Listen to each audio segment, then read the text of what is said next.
hea võimalus ilusaid värve vaadata ja natukene rääkida tellimustöödest. Mis need sellised siis on? No, need on sellised tööriistavutlarid, mida saab vööl kanda liikuva osaga, jah. Ja valmistatud on nad nendele sellistele spetsiaalsetele nugadele, mis tellija mulle selle töö tegemise ajaks toonud on.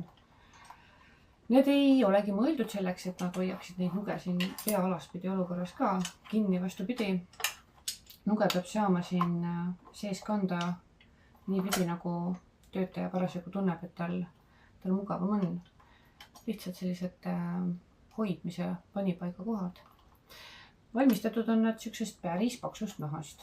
Ikka päris paksust, nii et selle jaoks, et tal siukest kuju oleks, olen ma teda omajagu soovinud, omajagu märjalt vorminud ja siis kokku õmmelnud.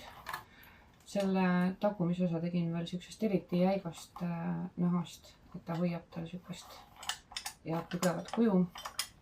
Ja ega need sellised vutlarid ei ole mul selles mõttes nagu mingisugune standardtoode, vaid et töö hakkab sellest, et kõigepealt lähen ma arvuti juurde ja teen endale sellised kavandid, mille järgi nahast tükke üldse välja lõikama hakata. Ja